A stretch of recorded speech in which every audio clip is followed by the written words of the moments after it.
नमस्कार दोस्तों, electromagnet channel में आप लोगों का एक बार फिर से स्वागत है।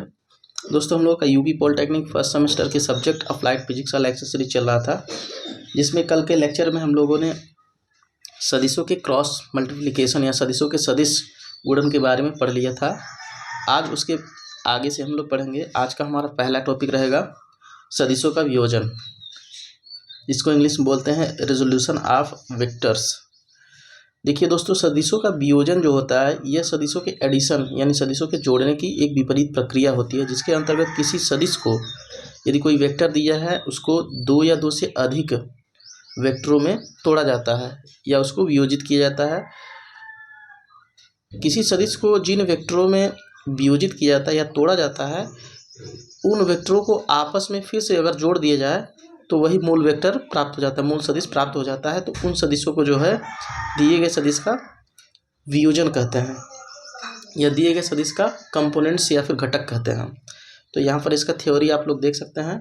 किसी दिए गए सदिश को ऐसे दो या दो से अधिक सदिशों में वियोजित करना जिसका संयुक्त प्रभाव दिए गए सदिश के समान हो, तो इन सदिशों को दिए गए सदिश का घटक कहते हैं।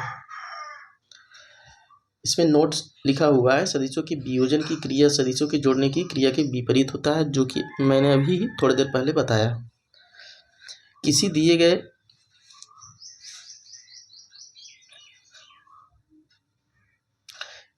गए सदिश का समकोणीय घटक, वैसे सदिश को कई दिशाओं में वियोजित किया जा सकता है, लेकिन हमारे सिलेबस में केवल जो है सदिशों के समकोणीय घटक के बारे में चर्चा की गई है। तो हम लोग सदिशों के केवल समकोणीय घटक के बारे में ही पढ़ेंगे।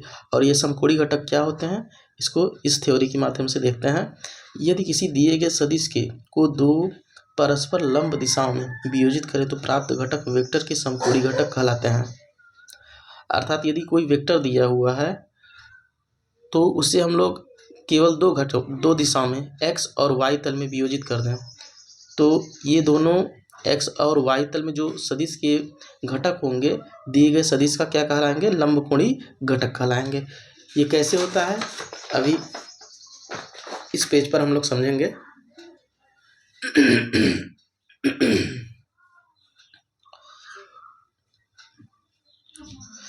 देखिए, किसी दिए गए सदिश को दो समकोणीय घटकों में वियोजित करना। यदि ये दिया हुआ कोई वेक्टर a है और इसको दो समकोणीय घटकों में हमको वियोजित करना है, तो कैसे करते हैं। सबसे पहले इस वेक्टर को क्या करते हैं, एक्स वाई तल पर प्लॉट करते हैं। एक्स वाई तल में इसकी स्थिति को निश्चित करते हैं। देखिए कुछ इस तरीके से।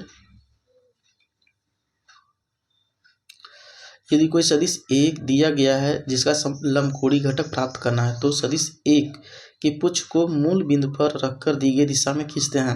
यानी एक्स वाई तल में सदिश ए को जो सदिश दिया रहता है उसको उसका पुच्छ जो है मूल बिंदु पर रखकर दी गई दिशा में खींच देते हैं।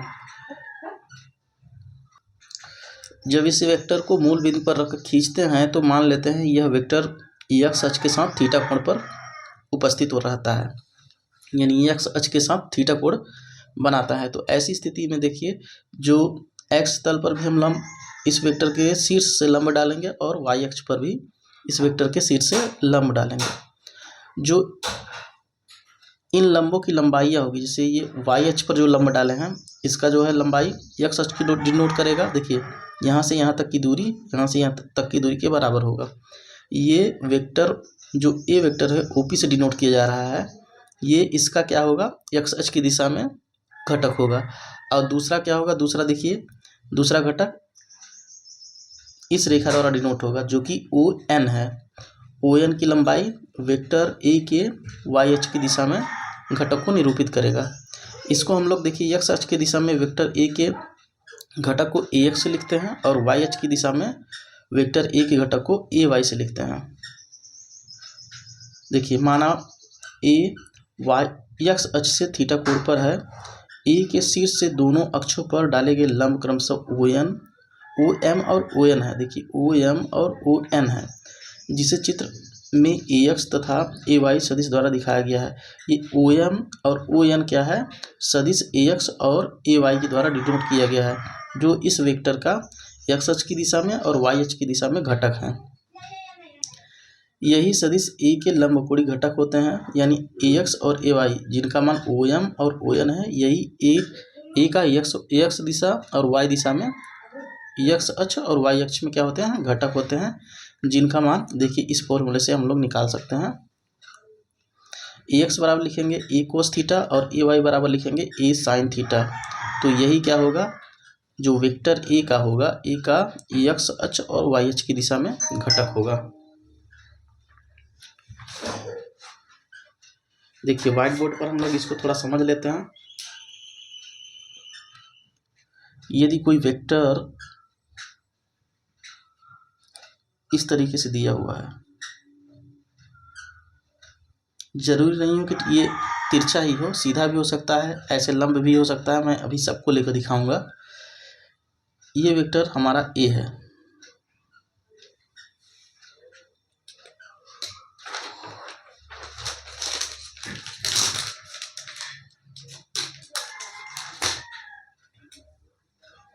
ये वेक्टर है। इसको सबसे पहले मान लेते हैं यहाँ से प्रारंभ हुआ, यहाँ खत्म हुआ, तो इसको हम लोग सबसे पहले एक्स वाई तल में इसकी स्थिति को निर्धारित करेंगे और इसको मूल बिंदु से होते हुए बनाएंगे। ये रहा हमारा वाई तल, ये रहा हमारा एक्स तल। सबसे पहले इस वेक्टर को यहाँ मूल बिंदु से होकर बनाएंगे। देखिए वेक्टर ए हो गया। अब क्वेश्चन में दिया रहेगा कि ये मूल बिंदु से कितने एंगल पे रहेगा। मान लेते हैं ये थीटा एंगल पर है, थीटा एंगल पर है, तो इस पर जो लंब डालेंगे हम लोग, देखिए यहाँ से इसके शीर्ष से दोनों दिशाओं में जो लंब डालेंगे, यहाँ से देखिए जो लंब डालेंगे ये हमारा, देखिए यहाँ इसको मान लेते हैं ओ एम एन है और ये पी है। तो जो ओ एम होगा ये हमारे जो वेक्टर ए है, ये वेक्टर ए है, इसका एक्स अक्ष की दिशा में क्या डिनोट करेगा, इसका घटक को डिनोट करेगा। और इसका मान हमेशा देखिए जिसके साथ एंगल दिया रहेगा, जिस अक्ष के साथ एंगल दिया रहेगा उसके साथ ये जो वेक्टर का ए का परिमाण होगा उसी का कॉस होगा, ए कॉस थीटा। अगर इसके साथ एंगल दिया रहता, मान लेते हैं ये एंगल नहीं देके, देखिए ये एंगल नहीं दिया रहता, यहाँ पर थीटा दिया रहता, तो अब क्या होता, यहाँ पर ए कोस थीटा हो जाता, ए कोस थीटा यहाँ पर हो जाता, ए साइन थीटा यहाँ होता, ए साइन थीटा यहाँ हो जाता। यानी जिस अक्ष के साथ एंगल दिया रहेगा उस अक्ष के साथ कोस लग जाएगा। और यदि फिर इन वेक्टर से इन दोनों वेक्टरों से हमको इस सदिश को फाइंड करना है, जैसे ये ए कोस थीटा है, ये ए साइन थीटा है, इन दोनों घटकों का योग इस घटक के बराबर होना चाहिए। इसको निकालने के लिए हम लोग क्या करेंगे, देखिए इसको मान लेते हैं P है, इसको मान लेते हैं Q है, ठीक। अब हम लोग दो वेक्टरों के जोड़ने का नियम हम लोग अच्छी तरीके से जानते हैं कि दो वेक्टरों का योग क्या होता है। हम लोग समांतर चतुर्भुज के नियम में पढ़े थे कि R बराबर होता है a square plus b square plus 2ab cos theta.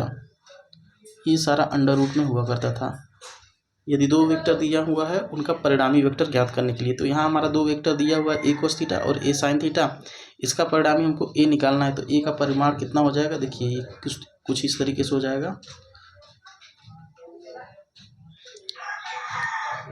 A cos theta का square plus A sine theta का square plus 2a cos theta into A sine theta, एक मिनट 2a भी था, 2a cos theta 2a sine theta into जो formula का ये cos theta था इसको लिखेंगे कॉस थीटा। अब देखिए यहाँ पर a बराबर, इसको सॉल्व करेंगे तो हमारा ए स्क्वायर कॉस स्क्वायर थीटा हो जाएगा और ये हो जाएगा ए स्क्वायर साइन स्क्वायर थीटा। और यहाँ पर कॉस थीटा का जब रखेंगे वैल्यू, देखिए इन दोनों वेक्टरों के बीच का एंगल कितना है, देखिए ए साइन थीटा और ए कॉस थीटा के बीच का एंगल कितना है 90 डिग्री। इसमें जब 90 रखेंगे यहाँ पर तो ये पूरा का पूरा ये इतना वाला हिस्सा जीरो हो जाएगा, तो यहाँ जीरो लिख देंगे। अब ए बराबर देखिए, यहाँ से हम लोग ए स्क्वायर कॉमन लेंगे। देखिए यहाँ भी ए है, यहाँ भी ए है, ए स्क्वायर कॉमन लेंगे, बाहर लेंगे तो ये हमारा ए के बराबर आ जाएगा। ये आर था, ये हमारा बाहर आ जाएगा। तो अंडर रूट में क्या बचेगा हमारा, cos square theta into sine plus sine square theta. तो इसका वैल्यू हमारा कितना होता है, 1 होता है। जब इसको रखेंगे तो आर बराबर ए हमको मिल जाएगा। तो देख सकते हैं जब इन दोनों घटकों को हम लोग जोड़े आपस में तो हमारा फिर से ए वेक्टर प्राप्त हो गया।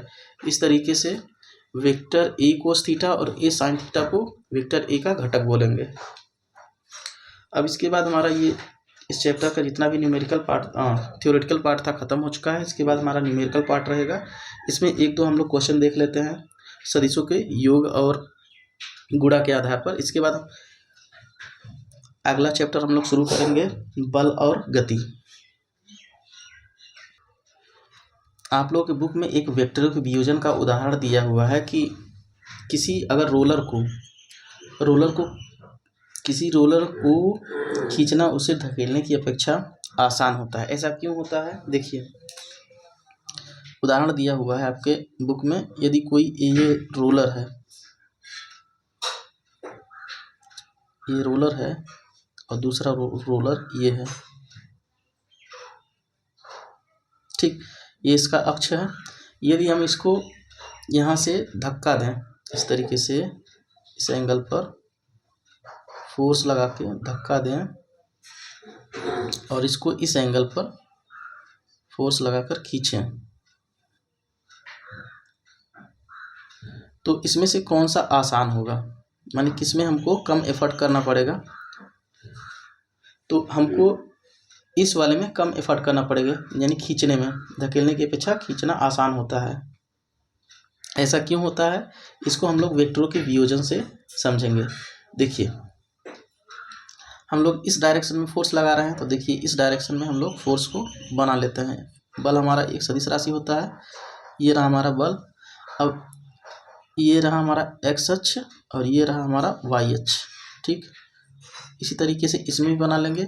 ये फोर्स की दिशा रही जिस तरफ हम लोग लगा रहे हैं फोर्स, और ये रहा हमारा एक्स अक्ष और ये रहा हमारा वाई अक्ष, ठीक। मान लेते हैं इसके साथ जो एंगल बन रहा है थीटा है, तो इस तरफ हमारा वेक्टर का जो वियोजित पार्ट हो जाएगा, वेक्टर का घटक हो जाएगा एफ कॉस थीटा हो जाएगा, और इस तरफ जो पार्ट आएगा एफ साइन थीटा आएगा। इसमें भी मान लेते हैं इधर हमारा, एक मिनट, खींच रहे हैं तो इसके साथ मान लेते हैं एंगल क्या है, थीटा है। तो इधर हमारा आ जाएगा एक्स अक्ष के साथ एंगल मान लेते हैं यहाँ पर थीटा है, इसके साथ हमारा आ जाएगा एफ कॉस थीटा इस स्थिति में, और इधर आ जाएगा F sine theta, F sine theta. देखिए ये दोनों अलग अलग तरीके की स्थितियां हैं। इसमें हम लोग रोलर को क्या कर रहे हैं, धकेल रहे हैं। इधर हम लिख देते हैं धकेलना,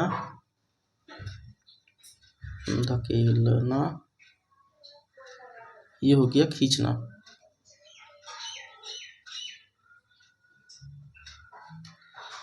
ठीक, इधर हम लोग पुश कर रहे हैं, इधर पुल कर रहे हैं। तो कौन सा आसान होगा, अभी वेक्टर के माध्यम से हम लोग समझेंगे। देखिए ये हमारा एफ था यहाँ पर, इसमें एफ यहाँ था।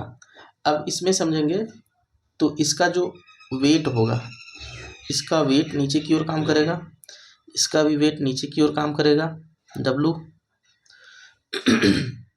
और इसका जो प्रतिक्रिया बल होगा, ये हमारा सरफेस है, इसका भी सरफेस यहाँ है, तो इसका जो प्रतिक्रिया बल होगा, तो देखिए प्रत्येक क्रिया का एक प्रतिक्रिया बल होता है। तो इसी तरीके से जो वेट नीचे की ओर तरफ लगेगा, इसको संतुलित करने के लिए एक प्रतिक्रिया बल लगता है। ये इसी की रेखा में ऊपर की ओर लगता है। ये हमारा मान लेते हैं R है, इसमें भी R है, इसको संतुलित करने का काम करता है।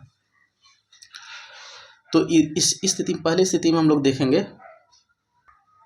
देखिए पहले की स्थिति में क्या होगा, जब हम लोग बल इधर की तरफ लगा रहे हैं, यानी इसको ढकेल रहे हैं, तो क्या होगा, हमको किस बल का सामना करना पड़ेगा। एक तो पहला हमको W का सामना करना पड़ेगा, जो कि नीचे की तरफ काम कर रहा है, ये W हो जाएगा, प्लस प्लस ये जो एफ साइन थीटा है ये भी नीचे की तरफ काम कर रहा है, तो एफ साइन थीटा, यानी टोटल हमको इन दोनों बलों के विरुद्ध काम करके इस रोलर को ढकेलना पड़ेगा। यानी हमको रोलर को ढकेलने के लिए W plus F sine theta इतने बल के लिए काम करना होगा, तब जाके रोलर आगे बढ़ेगा। और दूसरी स्थिति में क्या होता है, दूसरी स्थिति में देखिए इसका W नीचे की तरफ काम कर रहा था, W हो गया, और जो हम लोग बल लगा रहे हैं, बल लगाने का कार्य किस बल हम लोग लगा रहे हैं, इसका जो वर्टिकल घटक है, देखिए यहाँ पर एफ साइन थीटा है जो कि W के अपोजिट काम कर रहा है, तो इसमें W घट जाए, W में ये घट जाएगा एफ साइन थीटा। देखिए इसमें किसी प्रकार का कोई बल नीचे की तरफ नहीं काम कर रहा है, ऊपर की तरफ काम कर रहा है, तो इसमें देखिए परिणामी बल टोटल घट रहा है और इसमें क्या हो रहा है, ऐड हो रहा है। तो इतने बल के विरुद्ध हमको काम करने में ज़्यादा ताकत लगाना पड़ेगा, और ये कम बल है, इसके विरुद्ध काम करने के लिए हमको कम बल लगाना पड़ेगा। तो ये वाली स्थिति हमारे लिए काम की है, इसलिए जो है रोलर को ढकेलना जो है रोलर के खींचने से कठिन होता है। यानी रोलर को हम लोग खींचेंगे तो हमको कम एफर्ट लगाकर हम लोग रोलर को खींच लेंगे। ढकेलने के लिए हमको W plus F sine theta के विरुद्ध काम करना पड़ेगा, जबकि खींचने के लिए W minus F sine theta के विरुद्ध काम करना पड़ेगा, जो कि ये कम है। तो इसलिए हम लोग रोलर को ढकेलने की अपेक्षा क्या करते हैं, खींचते हैं, खींचना आसान होता है। तो वेक्टरों का वियोजन का ये एक बहुत अच्छा उदाहरण है, इससे आप लोगों को समझ में आएगा कि वेक्टर का वियोजन हमारे लाइफ में क्या इंपॉर्टेंस रखता है। देखिए दोस्तों, ये हमारा आज का पहला न्यूमेरिकल है, जिसमें दिया गया है दो परस्पर लंबवत सदिश ए तथा वेक्टर ए तथा वेक्टर बी के परिमाण क्रमशः 5 तथा 7 है। यानी वेक्टर ए तथा वेक्टर बी का परिमाण कितना है, 5 और 7 है। इनका नामांकित सदिश आरेख बनाकर P प्लस क्यू और P माइनस क्यू का परिमाण तथा दिशा ज्ञात करें। तो इसमें P प्लस क्यू और P माइनस क्यू दोनों को हमको ज्ञात करना है, और दोनों परस्पर लंबवत है। तो हम लोग P प्लस क्यू को कैसे बनाते हैं, P प्लस क्यू को बनाने के लिए क्या करते हैं, सबसे पहले P को खींचेंगे, तो ये रहा हमारा P का परिमाण कितना है, 5, इसको यहाँ रख लेंगे, ये हमारा P हो गया। इसके बाद इसके लंबवत हम लोग क्यू बनाएंगे, क्योंकि क्वेश्चन में दिया हुआ है और इसके शीर्ष से दूसरे का पुच्छ रखेंगे, तो यहाँ पुच्छ रख दिए क्यू का, ये क्यू हो गया। और क्यू बराबर कितना दिया हुआ है, क्यू बराबर दिया है 7। इसका परिणामी हमको ज्ञात करना है। परिणामी ज्ञात करने के लिए क्या करेंगे हम लोग, हमारे पास फॉर्मूला है, इसको लगाएंगे।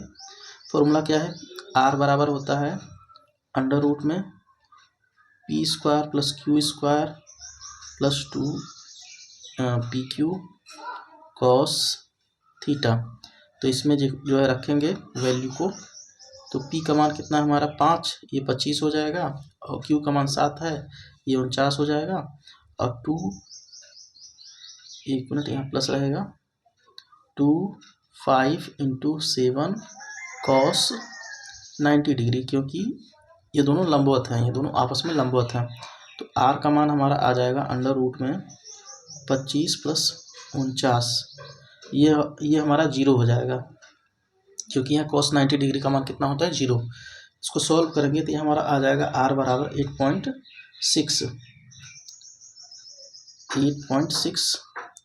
ये हमारा वेक्टर R का मान आ जाएगा।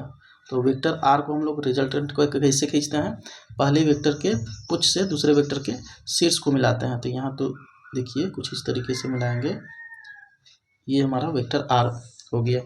पहले वेक्टर के पुच्छ से दूसरे वेक्टर के शीर्ष से मिला देते हैं, तो ये R बराबर हो गया P प्लस क्यू, जिसका मान कितना है 8.6। इस तरीके से जो है योग को ज्ञात करते हैं। इसके बाद हमारा दूसरा इसी में क्वेश्चन क्या है, P माइनस क्यू को ज्ञात करना है।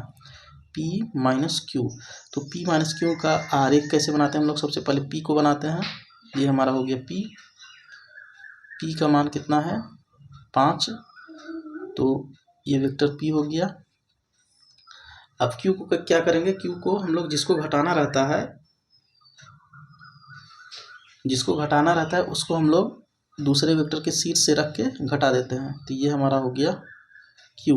देखिए पीछे हम लोग जब पढ़ रहे थे वेक्टरों का घटाने का तरीका कैसे होता है, तो हम लोग जो अगर क्यू को घटा रहे हैं तो क्यू का विपरीत वेक्टर निकालते हैं। यहाँ क्यू दिया हुआ, क्यू का विपरीत वेक्टर माइनस क्यू इसके जस्ट अपोजिट होगा, तो ये हमारा माइनस क्यू को डिनोट करेगा। माइनस क्यू बराबर इसका केवल दिशा बदलेगी, परिमाण वही रहेगा 7 न्यूटन का ही। 7 जो दिया हुआ है न्यूटन में नहीं है, 7 दिया हुआ है।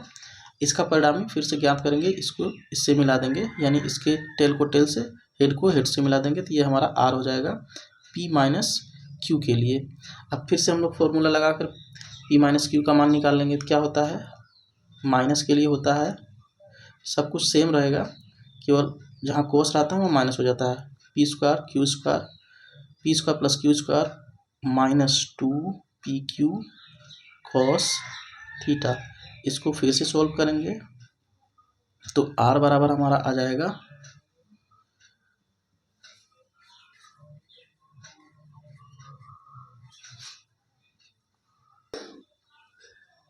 यहाँ पर वैल्यू रखेंगे तो ये हो जाएगा 25, ये हो जाएगा 49 प्लस 5 × 7 कॉस 90।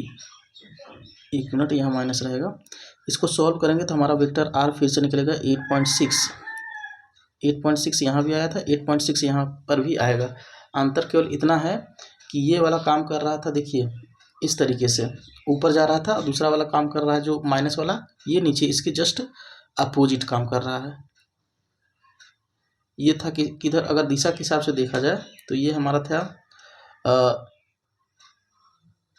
उत्तर पूर्व में, और ये क्या है, दक्षिण पूर्व में है। तो ये हमारा p प्लस क्यू, ये हमारा p माइनस क्यू, मान हालांकि बराबर आ रहे हैं। तो आज के लिए फ़िलहाल इतना ही। अगर ये वीडियो लेक्चर आप लोगों को समझ में आया, अच्छा लगा, तो अपने दोस्तों में भी शेयर करें, चैनल को लाइक करें, सब्सक्राइब करें। धन्यवाद।